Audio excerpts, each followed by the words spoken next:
All right, guys, just got a delivery of this tool. It is a plate compactor. As you can see, I'm building campsites, and I have a few of them back here, leveling off my land with sand, gravel, making driveways, pads and whatnot. And I need a plate compactor to compact the aggregate. So this one was like $3 and some change. It's free shipping, but by the time they sent it, it's close to 400. I think it maybe like 380 after it's all said and done, something like that. 377, I'm thinking that number. But yeah, the smoke you see over there is a box. I'm burning my yard debris, cardboard and stuff. And a lady gave me that Rec Pro awning. Maybe I'll use it for something. So yeah, got a couple campers out today and got a couple more in. So God's definitely looking out for me with the work. But anyway, to get this stuff done right, it needs to be packed down. Good thing lately hadn't had any rain, but this land back here holds moisture for a long time. I easily dug the hole for that with the shovel for that pedestal. I gotta go down like 2 or 3 feet before I can hit clay, so it's not practical to try to do that here. It'll cost so much money in rock to try to fill that up with really big rocks at the clay layer, and then smaller rocks as you go up. It's just not cost effective. It's better just to use that fabric. And I say all that to say this: you need a plate compactor to pack down the material as you're doing your layers. Like I need to pack down that sand, and I need to go over this crusher run. And to rent one of these for a week, it's like almost $400. It's cheaper to buy one than to rent one for a week. Even if you're only getting it for one project, it's cheaper to buy it. The one in Harbor Freight is $700 or $800. I'm sure by the time you go out the door with it, it's, I think it's $799 before tax. So I got this one from VEVOR. It has a 6.5 horsepower engine, as you can see, 196 cc. The whole machine weighs under 200 pounds. It's like 150 pounds. This is the larger. They sell a smaller model, and I knew that the larger model would really be a compact one, a small one, so of course I went with that. It was only like $60 or $70 more for the better motor and whatnot. So this is it. So I got the book and the directions, put the handles on it, get it kind of put together here, and then I'll bring you guys back, put oil in it, gas in it, get it going. But yeah, VEVOR, they're like the Chinese Harbor Freight. Like, they don't have any brick and mortar stores on the East Coast. I think they got one in California. They got some in maybe Canada, but they really hadn't penetrated the market with brick and mortar stores here. It's a shame too, because so many companies are offshoring all of their products anyway. Not all of them, but I say that as a euphemism for most of them, or a great deal of them. And these guys are selling it to you for literally what they say, half the price. So Harbor Freight sells this for $700 or $800. Well, they sell it for $300, $300 or $400. So yeah, let me get it all put together and let's see what it looks like. Well, it works. I need to mist this down. It's so dusty, it's just going in the air. But if you're thinking about getting one of these, I'll show you some things on it that I messed up on. Namely, the fuel,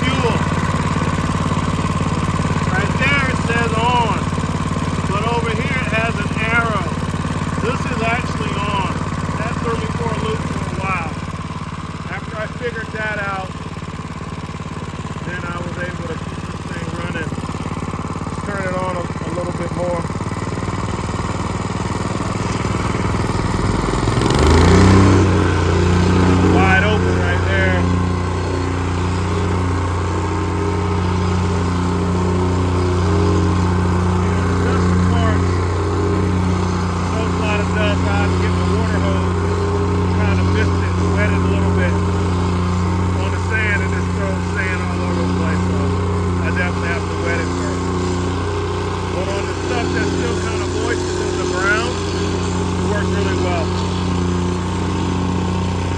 It's not hard to turn it, and it doesn't make too bad of a run. You can see where I was turning in the sand.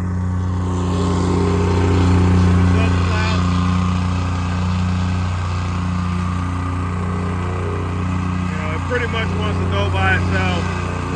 You're just guiding it.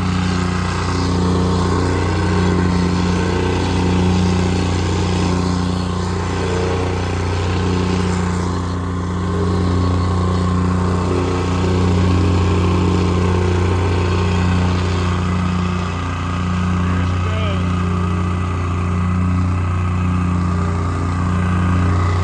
Didn't have any assembly instructions.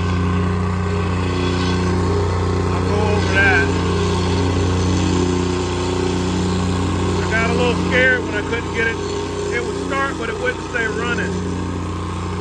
So I'm kind of glad that they didn't do a good job with the fuel shut off. Wow, it's dusty.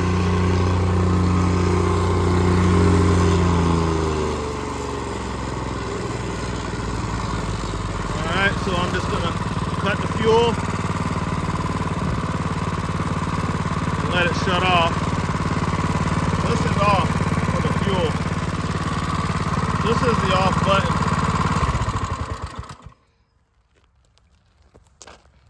So, yeah, a couple of things. This is the, I'm gonna get a rag so you can see it. So a couple of things. What scared me was this. I was like, they say they have free returns, but this is an item that weighs over 150 pounds. And I immediately burnt the box because I figured they'd never pay for the freight to get it back. You know, even though it did come FedEx. I didn't think that they would pay to get it back anyway. So I got rid of the box immediately. And that made me think, I was like, oh, the one at Harbor Freight is almost twice the price, but at least I can take it back to the store if something didn't work. So that was something I was thinking about when I couldn't get it running. Couldn't keep it running. It would always, well, not always. It's hard to start sometimes because I was doing it wrong. So this is a CNP 60. And here, I'm gonna stand this up a bit.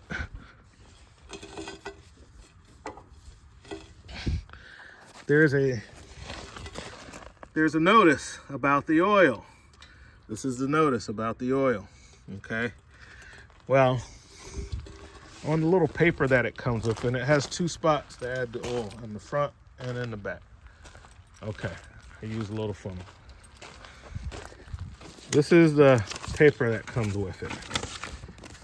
CNP 60, 5 to 600 mils, 3.6 liters of gas.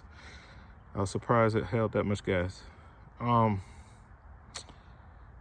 So 1030 is what it takes, and if you're like in the cold, you know, 530. So I just went with 530 because I'm using this probably, like I said, one time. It's cheaper than renting one, so I put the 530 in it because I know I'm going to use it while it's cold. It has a gauge in the book. So here's the thing. It says to check the oil on the notice, to leave the machine level, you know, on a horizontal surface and check the oil, right? You must have to do that when it's dead cold, because if you do that after you run the machine some, all the oil just comes out. That's why all the dirt's sticking to it real bad, because I've let some of the oil out and put it back in. So there's that, because you have to add the oil like this. You have to stand the thing up and put the oil in like this.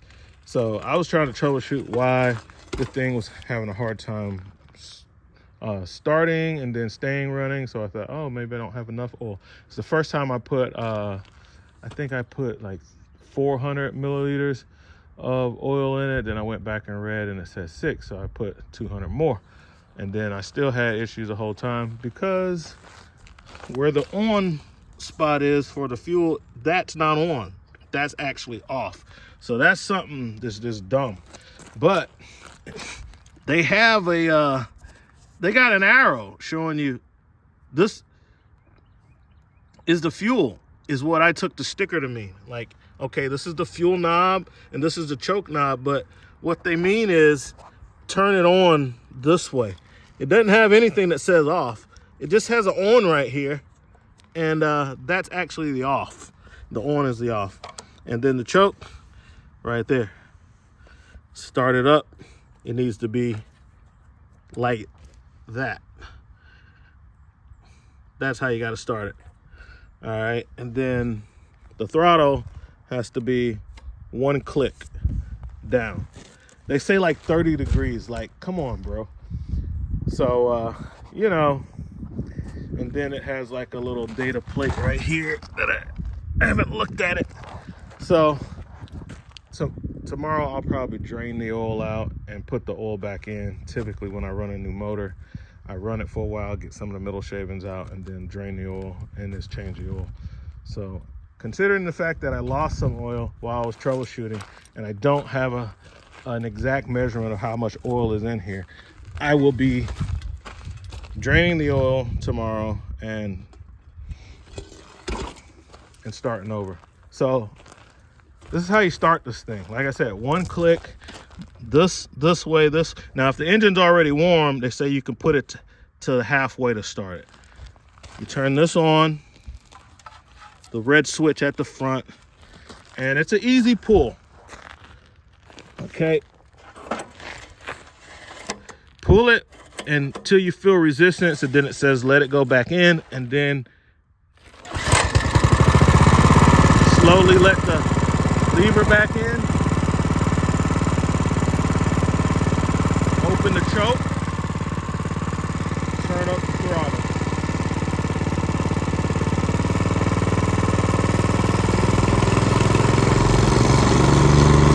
I want you to like let it sit still and run for about 30 seconds or so before you got to warm it up. But see, I've already had it running, so I'm just showing you that it's not hard to start. And that's wide open.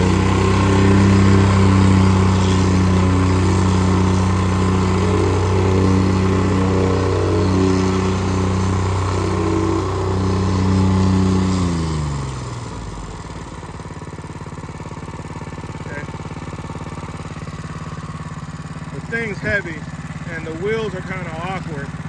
You have to lean it down so low to where you probably need to break the handle, loosen the handle to where the handle is up here. So when you pull it back, that's probably maybe how they intend for it. I was wondering why they gave me the knob.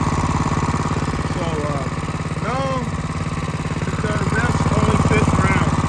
It's just weird. You got to move it. You got to pull it way down.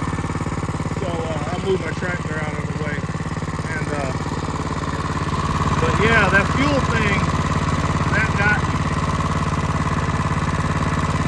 So what I meant by like, I'm glad they didn't do a good job on the fuel knob. The fuel shut off leaks, obviously, because it would still start and run for like 2 minutes and then shut off. You know, especially after I got it going. So even when the fuel is off, you know, gas is still going through it. And it did that from the very start, because I never started it before, unless they started before I got it and it had some fuel in line. I don't know. All I know is where it says on, that's the off. So that's the main takeaway here, guys. All right, so like, to move this thing around, well, this isn't concrete, so I just vibrate it up to the to my shed and get it under there, stick it out here. This thing's heavy, but it does have a I mean, I can just put it in I can just move it with my tractor. But if you want to hoist it, it has a bar where you can hook it. You know, if you got a strap and a hook, put on your forks, or if you got that bucket attachment, you can just lift it like that. But I just lay my bucket flat and tilt it in the bucket and carry it in the bucket. But yeah, guys, I'm moving along with my project. I need to have some sights. Got my power going in here. I got rocks coming, more rocks coming. I'm gonna put cement. I'm gonna cement this in. So I went with this GE pedestal, non-metered, of course. This is my property. It has a 50 amp, a 30, and a 20 amp on that 15 plug. So for me, that means I can have my 2 campers on both sides plugged up at the same time while I'm working on them, because I keep, by the grace of God, I keep work, and like I have this needs to go in a spot, and then I got rid of, let's see, 2 or 3 units left out, and a couple more units came in. So I got the Winnebago Vista. I gotta do slide work on that. And then I got this guy. I have to replace the roof on that one. So that really should have been back here. That might be too big for me to move with my tractor. With this little tractor, it's too big to move. I'll have to put a ball on the bucket of the big tractor. One of those clamp-on balls, and then I can move it around with the big tractor.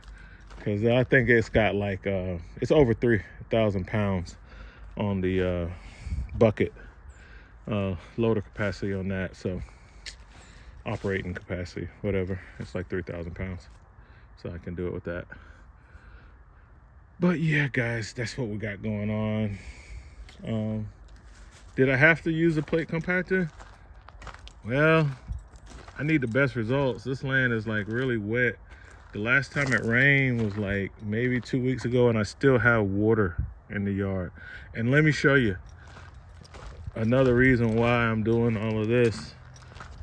If you have soil like this, like I dug down over a foot and I'm still in topsoil.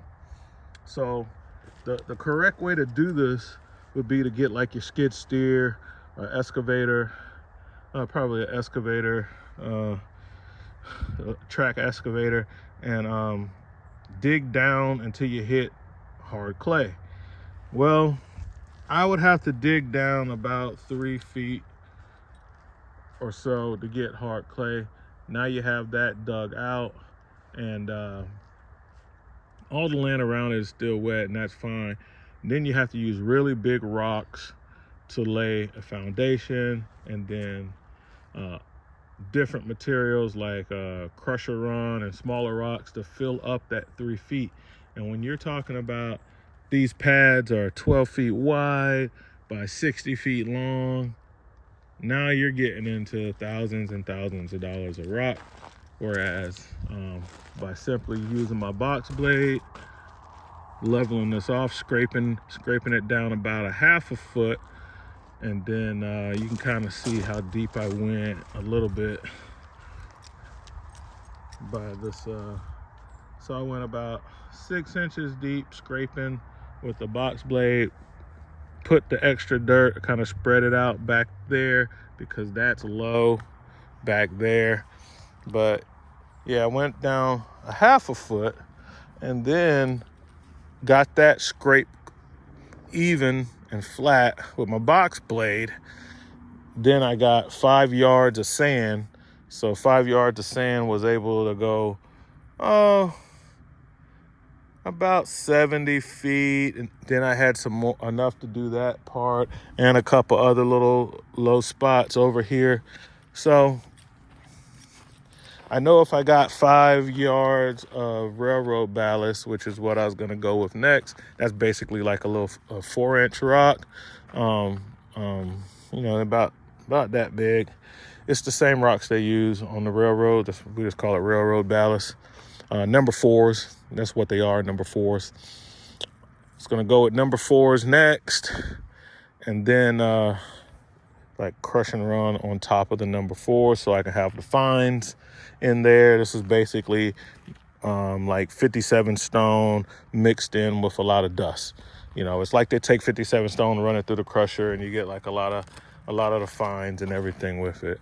So that's how I was gonna build this pad here. The problem is when the ground gets saturated with water, material goes in the ground, which is why I use this fabric, right? So there's some of the edge of the fabric. There's the rest of the fabric where I didn't finish it. Like, it needs material on top of it. So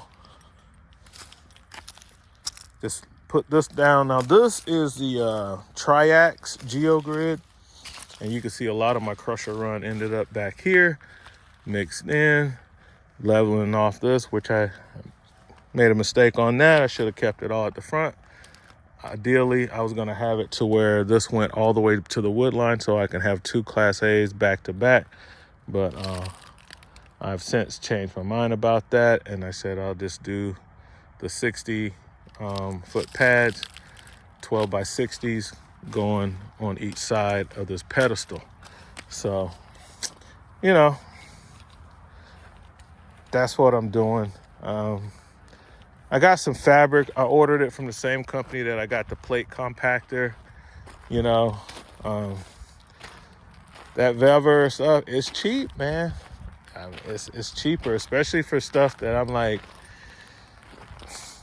this, just going on the ground. Like the GeoGrid, it wasn't that expensive. It was like $200+ between $200 and $300. But I got the geotextile woven fabric, like the common fabric that people use. I got that road fabric like twice as much for $75 off of VEVOR, whatever. I don't know how you say it, guys. So, hey, man, it is what it is. And like I said, I mean, what else am I going to do with this thing? I'll probably, until I do another pad, probably over there, because I was making a road, and I got a lot of crusher run over here. Like I dumped a few buckets, just like I was just playing around with my box blade and stuff, and it was just extra, you know. And so we had maybe like 5 yards of that just laying around doing nothing. So I was just like, you know, playing around with my equipment when I first got the tractor, and I ended up making a road through here, and I started just putting all my equipment, all my extra implements back here out of the way, out of sight, out of mind. But this is like, 16 feet wide and can go back as far as I need it. Plus I already got power right here because I have a 30 amp in here. So I got another spot right here for a camper. So I'll have three sites so that I can work on stuff. I don't have the money to put up like a $250,000 shop right now. So I'm like a lot of the guys start off small, and it's in my backyard behind my trailer, and it's getting it in. I mean, I make really good money, but I'm not gonna go out and buy a $500,000 house and $100,000 cars and stuff like that. I'm a Christian, so a lot of that stuff doesn't really appeal to me, for one thing. I just don't see the value in those things. I mean, it's fine to have a nice house and everything, but I mean, have it when you can like pay for it and not like be in debt, like really big debt for the next 30 or 40 years. You know, this trailer's been paid for over 50 years, you know, so it was given to me. So it was one of my mom's trailers, and so it didn't cost me anything. And me and my wife, she's happy, I'm happy. I ain't moving anywhere. I'll stay in it. I don't care if I'm making $1 million a year. I don't think I'm moving. The only thing I would do is when I start making like $1 million a year in revenues, and like I'm getting to keep like 3/4 of that. So like when I'm banking like $700,000 a year, I get to put that in the bank. Well, I'll build a shop and we'll live on the top of the shop, like they did, like in the like in the 40s and the 60s when the immigrants came over. That's what they did. They opened up businesses and shops. They started on the streets pushing carts, like the Jewish people and other people like the Irish and everything. Started with a cart, then they got a storefront, then they lived on top of the store, and then you got Bloomingdale's, True story, look it up. All right, so I'm gone, guys. And I put the stuff up. It's getting cold. I wanted to clean out my building today, and I didn't get to, so maybe tomorrow. I want to clean out my truck, too.